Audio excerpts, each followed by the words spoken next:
It's time for another cracking unboxing, this time Motorola's first flagship smartphone of 2023, the Motorola Edge 40 Pro. This rather plush blower sports similar specs to the Edge 30 Ultra from last year, but while you don't get a fancy pants 200MP camera sensor this time, the Moto Edge 40 Pro does pack in the latest Snapdragon 8 Gen 2 powerhouse performance, plus 125W mega fast battery charging. And that's all for around 800 of your great British pounds. So I'm going to slap my SIM in the Motorola Edge 40 Pro, test out the gaming chops, camera tech, etc. See how it stacks up against its biggest flagship rivals. So let's crack on, and for more on the latest and greatest tech, please do poke subscribe and ding that notifications bell. Cheers! So first up, what do you get inside of this exceedingly dark box? It's so dark that when it first turned up I was like, what phone actually is this? So you've got yourself one Motorola Edge 40 Pro, an absolutely ruddy massive 125W fast charger, one USB cable, and you've also got yourself a protective condom case to keep your Motorola Edge 40 Pro in perfect nick, and it's quite rare to see that bundled with a flagship phone. It's one of these rigid ones, of course. And that right there is everything interesting, at least. And here in all of its glory is the Motorola Edge 40 Pro. It certainly looks and feels premium, although that design not too dissimilar from previous Motorola flagships. If you had last year's Edge, for instance, probably got a serious case of deja vu going on. Reasonably skinny and not super heavy at 199 grams, certainly compared with some flagship phones. Feels rather nice to clutch as well, thanks to the skinny build. As you can see there, the screen does actually slope around the edges just to cut down on the overall girth. And yeah, it may look the dog's danglies, but I have had some issues with responsiveness. Normally everyday operation absolutely fine, but when I am spread out on my back on the sofa or something like that, I have noticed when I've been clutching the phone a bit tighter, sometimes my pokes and swipes don't quite register as well. And also when I'm using the Moto Edge 40 Pro as a camera, occasionally my thumbs and fingers will just intrude on the screen, and when I'm hitting that shutter button, it ain't doing nought. You've got Gorilla Glass Victus up front. I've had this phone stuffed in a pocket with a couple of other phones, and so far no scratches or nicks to speak of. And then you've got a skinny wee slice of aluminium frame action sandwiched between that front glass and the back glass, which is again Victus. Although as you can see here, it's a textured matte finish rather than smooth and glossy. And I definitely prefer this kind of styling because it feels really nice to clutch, and also it doesn't pick up greasy prints or anything like that. It repels fingerprints and other scuff marks really nicely. Of course, this interstellar black model looks quite smart, but personally I reckon it's a bit dull as well. You can also grab the Motorola Edge 40 Pro in Lunar Blue, which is your more typical Motorola colour. Seems unusual that you can't grab it in that magenta Pantone option despite Motorola's partnership, bit of a shame. Maybe they'll release a limited edition model later, who knows. But also you got full IP68 water and dust resistance with the Motorola Edge 40 Pro. Pretty standard for a flagship phone in 2023. So even if you accidentally fumble it and drop it into your pint of gin, no worries. Yeah, only other minor grumble is that camera housing does jut a wee way out of the arse end. So when the phone is reclining on a desk like so, it does kind of wobble about the place. Yeah, overall, very slick design, looks and feels premium as long as you don't mind the old slopey screen. Now, if you are a Motorola fan, you'll know exactly what to expect on the software side of things. It is, of course, the latest, freshest Android 13 in a fairly stock Android form. It's a similar sort of experience to what you'd get with the likes of the Pixel smartphones. And thankfully, Motorola hasn't stuffed tons of crapware onto the Edge 40 Pro. You've got a couple of bits like Facebook, something called Word Trip. Nothing too horrendous. The main addition is the Moto app, and this is highly worthwhile because it's basically a bunch of shortcuts and also bonus features stuffed on top of Android that just help you get the most out of your fresh new mobile. I always start right at the top in the personalized section because this allows you to change up the layout of your desktop, so you can change up that grid. You could also bugger about with the UI colors, the fonts, the icon shapes. You can even now change up the fingerprint animation, although you've only got 3 to choose from. I quite like the Wheel of Fortune one. And that'll classic the Edge Lighten. It's basically a makeshift notification system. The long-term viewers will know that one of my favorites is the gestures section, and that's all because of this bad boy right here, Fast Torch. Security and privacy conscious users will be happy with Android 13 in general. Lots of great features packed in there, and Motorola has chucked in a couple of its own, like the pin pad scramble. It's a simple but genius idea, does exactly what the name suggests, scrambles the number layout so some cheeky criminal chappy can't just squint over your shoulder and learn your pin. And then last up there's the play section where you've got the Moto Game Time shenanigans. You can piddle about with the Dolby Atmos settings as well. But more on all of this shenanigans later on. You might also notice as well, squirreled away within the apps, Motorola's Ready For app. And in a very simple nutshell, this just allows you to quickly and easily beam whatever is on your phone to a supported PC or TV.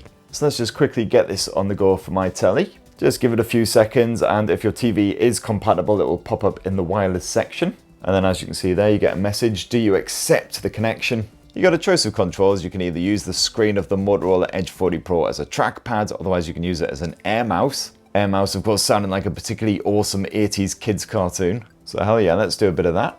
And then as you can see there, when I waggle the phone about, it moves the cursor on the telly. You've got a few different options. As you can see, you can video chat with the fan back home on the big screen so everyone can clearly see. Let's try a bit of TV action though. You can select which app you want, so let's go for a bit of Crunchyroll. And then boom, Crunchyroll loads up, so then you can have a bit of a flick through, select whatever you want and start watching it on the big screen. So yeah, it's basically like an upgraded version of casting, just really nice and easy and simple to get on with. And now onto the super sexy subject of storage, and with the Motorola Edge 40 Pro you got up to 512 gigabytes of built-in space. UFS 4.0, so it's nice and nippy as well. Games and apps load up really quick. But do you have expandable storage? Well, what do you reckon? Place your bets, kiddies. Do you bollocks? No, you've got a double-sided SIM tray, no space for a micro SD in there. Now the screen is a 6.67 inch OLED display, very similar to what we saw on last year's Edge 30 Ultra, with of course very skinny bezels and curved edges as I already mentioned. And as you would expect from a premium blower, it is a rather lush panel as well. You got yourself a full HD plus resolution here, so not quad HD like some rivals, but it's certainly crisp enough to keep those visuals looking mighty fine. You got full HDR10 plus and Dolby Vision support as well, while some competitors like Samsung only offer the HDR10 plus. So certainly when you are streaming HDR supported content on the likes of Netflix, your Disney Pluses, whatever else, it is a feast for the eyes. Those colors can really pop as well, depending on what color mode you have the Motorola Edge 40 Pro set to. It is natural by default, but you can boost them up a bit.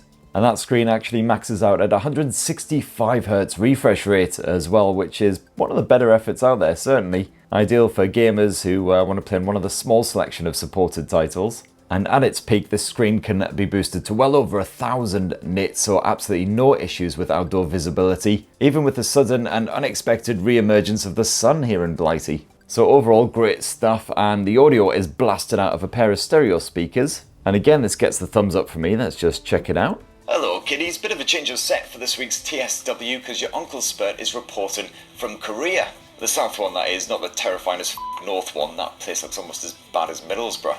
So yeah, some good sound and audio pumped out by these bad boys. Fairly balanced as well. Sometimes the earpiece can be a bit weak in comparison to that bottom speaker, but it certainly pulls its weight. And just about loud enough so you can hear what's going on if you are kicking back with a bit of Techspert Weekly in a very rowdy household or something like that. If you were hoping there would be a headphone jack here on the Motorola Edge 40 Pro, well, you're out of luck, none of that action. But you do have Bluetooth 5.3. The streaming has been absolutely flawless these last few days. No issues with juddering or anything like that, even in quite busy environments. And as I banged on about before, you got that Dolby Atmos support as well. So a bit of fine tuning to match whatever you're up to, be it gaming, kicking back with some flicks, just enjoying some tunes. Speaking of which, been some good ones recently, but nothing nowhere. The ongoing concept, Buried Tomorrow. Some absolute crackers for my metalheads. So now let's have a gentle on mosey on over to the performance section, and it's probably not a massive shock and surprise that the Motorola Edge 40 Pro is powered by Qualcomm's Snapdragon 8 Gen 2, just like the majority of other flagship phones in 2023.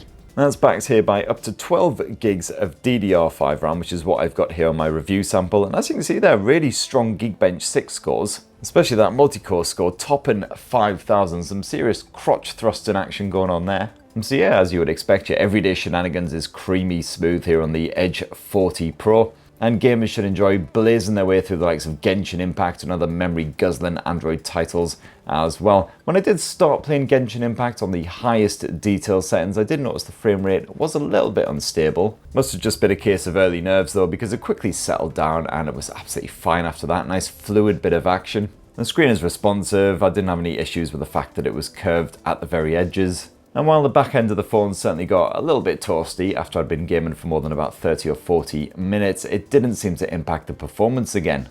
And if you want to fully immerse yourself, get really stuck into your game as well, you've got that Moto Game Time menu which can be swiped out at any point. Dishes up quite a few decent little features like the usual Do Not Disturb. You can record the action as well, tweak the screen sensitivity if you find it's just not quite right. And it's more good news when it comes to the battery life. So Motorola has crammed a 4600 mAh capacity cell into the Edge 40 Pro. Not the biggest around, certainly as far as flagship smartphones are concerned. But that combined with the energy efficient chipset, the fact you've got that lovely stock Android experience on here as well, means you'll get all day play, no worries. So for instance, so far, just this morning, I've had the screen on for an hour and a half, demonstrating all the various features to you fine folk at home, streaming a bit of YouTube, bit of Deezer, all kinds of stuff. And as you can see here, it's only drained 10% of that battery. So I found that even with about 5 or 6 hours of screen on time throughout the course of a day, lots of camera action, I've been testing out that camera quite a bit, Skyping with the fam, all kinds of battery draining shenanigans. Usually at the end of the day when I'm all tucked up with Teddy, I've still got around 25-30% battery remaining. And if you do need to give it a top up, no worries, you've got that 125 watt wired charging support, so not much more than 20 minutes at the plug will give you a full charge. And you also have 15 watt wireless charging support and a bit of power sharing as well. So let's finish up this cracking Motorola Edge 40 Pro unboxing with a squint at the camera tech. And somewhat surprisingly, you don't get a 200 meg shooter like the Moto Edge 30 Ultra. And it's not a 1-inch sensor or anything fancy like that, just a 50 meg shooter. So this back end here is full of surprises, all kinds of what, like, why. And yeah, sadly the Motorola Edge 40 Pro ain't no pixel. As long as the lighting ain't cack, you'll get nice, natural, lifelike looking images. Plenty of detail packed in there too, but in more ambient conditions, I did find that my test photos looked a bit softer, especially when I moved into the portrait mode. And in darker conditions, the combination of the pixel binning and the optical image stabilization means you'll get some respectable looking snaps, but again, the Edge 40 Pro ain't no competition for some of the best flagships out there. If you happen to have wielded a Motorola smartphone in recent times, you'll know exactly what to expect from the camera app, including the AI shenanigans, which just helps you to change up to the appropriate mode. Ooh, I don't know what happened there. It's very one-handed friendly as well. You can drag down all of the options with a quick swipe of your thumb. And if you really like your ultra-wide shots as well, you've got a 50 megapixel ultra-wide angle shooter here on the Edge 40 Pro. And it's perfect if you want a more impactful shot, and it handles all kinds of tricky conditions really well. And that ultra-wide angle lens also doubles up as a macro shooter as well if you want to get some serious close-up action. Sorry, Veronica. And the final lens slapped on the back end of the Motorola Edge 40 Pro is a 12 megapixel telephoto shooter. It's only a 2x optical zoom, unfortunately, so don't get too giddy with excitement. It's certainly handy for getting closer to a more skittish subjects like a cat, but yeah, it does pale in comparison to some rivals and the telephoto action that they offer. And of course, you've got all the usual bonus camera modes, including a bit of portrait action, which just adds a nice bokeh style effect. You've got a variety of different options here. 35mm wide, standard, and then a close-up. And with all of these, you can change the bokeh effect as well. Get it as blurry or as regular as you like. Any keen photographers out there will enjoy piddling about with the Pro mode. You've got access to all of the lenses, all the various settings. You can shoot in RAW as well as JPEG, and a small variety of other modes as well, including the night vision, which can be automatically activated by the camera when it detects that the lighting is a bit crap. Next, the ultra res mode if you want to shoot in full 50 megapixels instead of 12. Bit of obligatory dual capture action, of course, when you shoot a lovely snap of me and Veronica together. And then when you're shooting some home movies, you've got the option of shooting 4K resolution at 30 or 60 frames per second. Otherwise, you can bump it all the way up to 8K resolution, top it off at 30 FPS. And I was perfectly happy with the video spaffed out by the Motorola Edge 40 Pro. Even at 8K resolution, this phone didn't get too toasty.